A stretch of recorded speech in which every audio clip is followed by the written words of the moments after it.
Here's your Bad Luck Garage tech tip of the day. Huskies do not like getting baths. Today we're working on Project Steppenwolf, trying to figure out our fuel issues with our Walbro 450 fuel pump. Alright, first off, for those of you who were watching my videos on the Apache camper, and I was talking about I had tried to make an awning to come off the camper and come out, and what a mess that was. And I said you should just go to Walmart and pay like 80 bucks and buy one of these quick set 10 by 10 awnings. Here's a perfect example of why you should do that, because then not only do you have it for camping with your Apache, but you can also use it for stuff like this. It is really hot today, and I'm out here working on Steppenwolf, and I just didn't want the sun beating down on me. So look at that. It took about 5 minutes to set this up, and keeps the sun off. And in the same sense, if it's raining, you can use it to keep the rain off of you while you're working on something. So yeah, I highly recommend just getting one of these quick set awnings instead of trying to build something on the front of your camper there. This just makes more sense. It's 5 minute setup. Anyway, on to the project at hand. What we've got going on here, anybody who's been following this project for any length of time knows I've been having fuel pressure issues. The issue I've got is the stock style fuel pump that I'm using here. It's running out of flow at high RPMs. It can't support this engine. The engine, for those of you who don't know, it's a 6-liter LS. I've put a stage 3 Brian Tooley Racing stage 3 truck cam in it, and everything was good until I put the cam in. Once I put the cam in, I noticed when I was trying to tune that it was going lean up top. Initially I thought I was running out of injectors, so I bought some 8.1 injectors, and I'm still going lean up top, which leads me to the conclusion that I wasn't running out of injector, I was actually running out of fuel pump. So what I tried to do is I put a Walbro 450 fuel pump in here, and I think that fuel pump is just overpowering the Corvette filter regulator that I'm using. And what's happening is when I'm running the Walbro 450, my fuel pressure is going up to 78 psi instead of 58. So initially I thought maybe the regulator just can't handle it, but then I thought maybe something else might be going on. And what I'm thinking might be going on, I apologize for jerking this camera around, but I want to get it up here so I can show you. What I think may be going on is I've got dash 6 lines here, but my return line, when it comes in, it's getting bottlenecked right here, and I think this might be restricting the flow of the return line when I'm running the Walbro 450, because it's just putting so much flow through here. I think maybe this can't handle it. Something else is, once this line goes down into the tank, let me see if I think I've got another sending unit in here so I can kind of show you what I'm talking about. So let me go get that and I'll be right back. Here's another sending unit, and this is not the exact sending unit. This actually came out of a saddle tank. This is a sending unit for a 87 model fuel injected C10 for the saddle tank, and you can see what happens here, and this is fairly similar to the one that's in this Blazer tank. Once a return line comes in, it goes into this smaller tube here, and when it gets down to the bottom, now as you can see, there's this pretty much rests right near the bottom of the tank. Well, on that sending unit that's in there, this return tube actually comes down a lot further.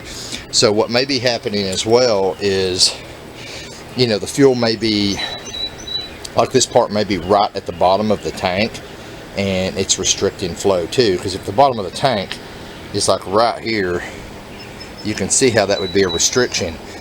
when you're using a high output pump like a Walbro 450, and it's trying to force all that fuel back in. So I want to test my theory. So the first thing I'm going to do, of course, I've got to put the Walbro 450 pump back in here. Move this again. I've got to put the Walbro 450 pump back in here. Once I get that back in here, just to test my theory, what I'm going to do is I'm going to take the return line loose from the sending unit here that goes into the tank, and I'm just going to run it into a gas jug. Then I'm going to start the truck, and we're going to see what the fuel pressure does, because what I'm thinking is, if I'm right, then with this line just running straight from the regulator unrestricted into a gas jug, my fuel pressure should be at 58 where it's supposed to be. If it is, then what I'm going to have to do is figure out a way to run the return line into the tank that's not so restrictive. If this does not work, then what I'm going to do is we're probably going to go to a return style fuel system. And John, he actually has a return style fuel rail and everything, but I'm hoping to avoid that. I'd like to keep the setup I've got, so we're going to try this out. We got our fuel pump assembly out, and just wanted to show you. You can kind of see what I'm talking about here. See how on this one, the other one, the return tube stopped up here. On this one, the return tube actually goes down almost to the bottom of the tank, and it's also a lot smaller diameter. I mean, this return tube's tiny, so I'm really hoping that's what the problem is.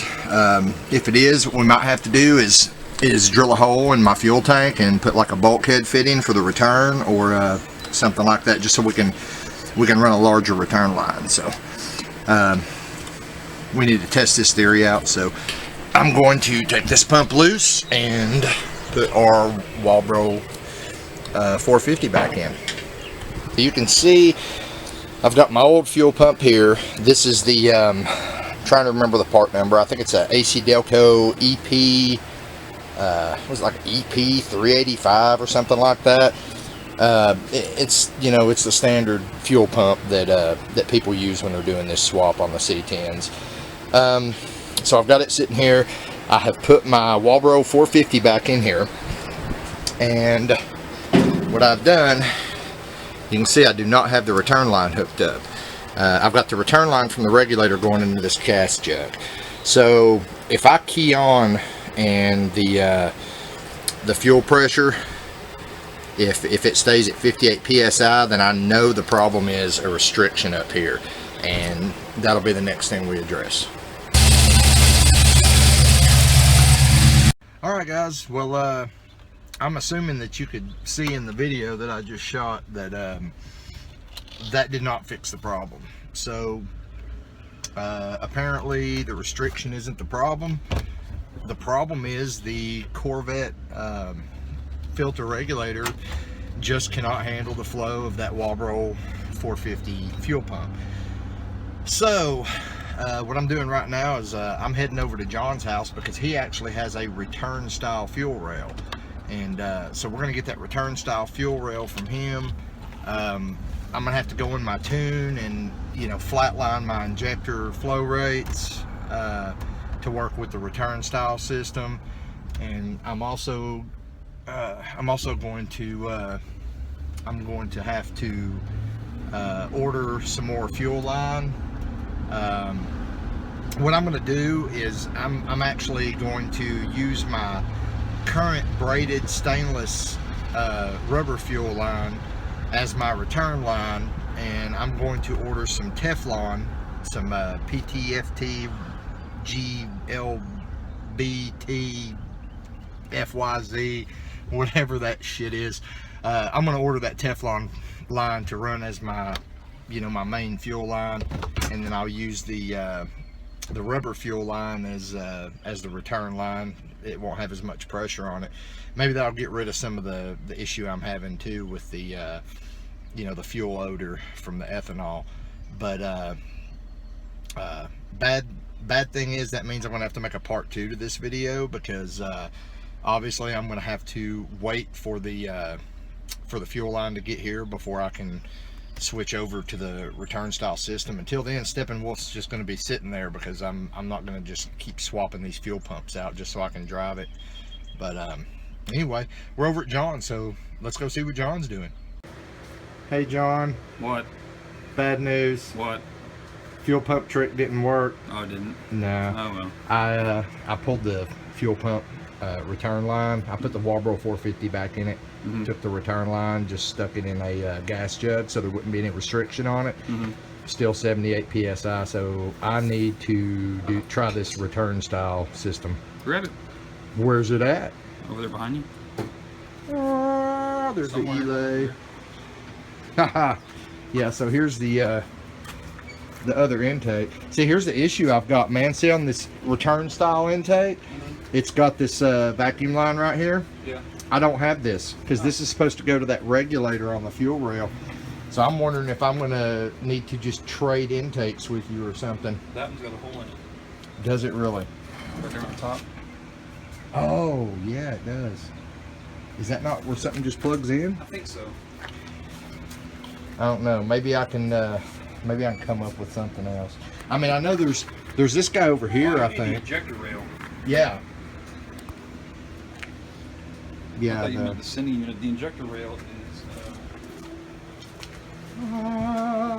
Yeah, you guys are hard at work. Leave me alone. They're over here screen printing some t-shirts, guys. You dig through all Oh this crap. Lord, here we go. Pile of car parts. Pile of car parts. I know it's in here somewhere.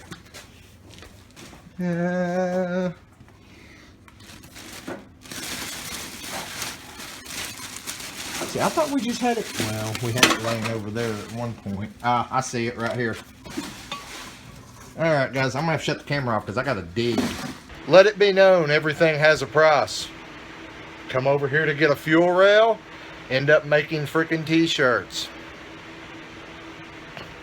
All right, guys. Well, I had to spend about an hour making t-shirts, but John gave me this return style fuel rail. He even left all the injectors in it, so we might be decapping those and sending them off to see if hopefully I can get a set that matches a little closer than the 8 that we sent off before.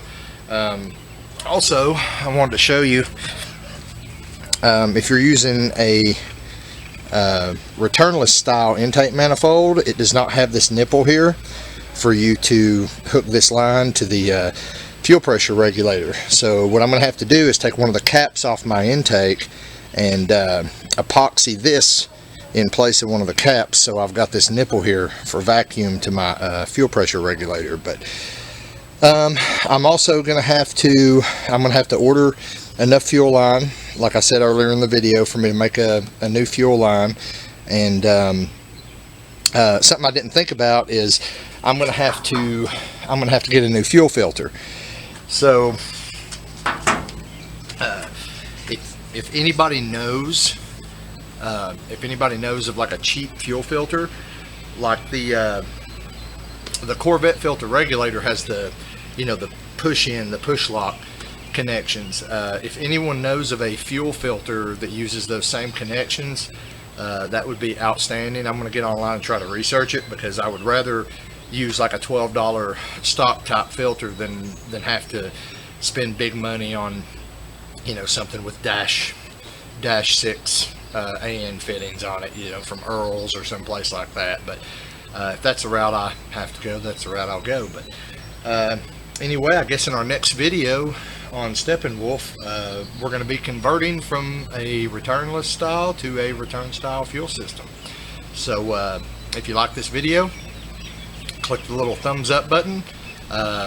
If you want to see more, hit subscribe, and I'll see you next time on Bad Luck Garage.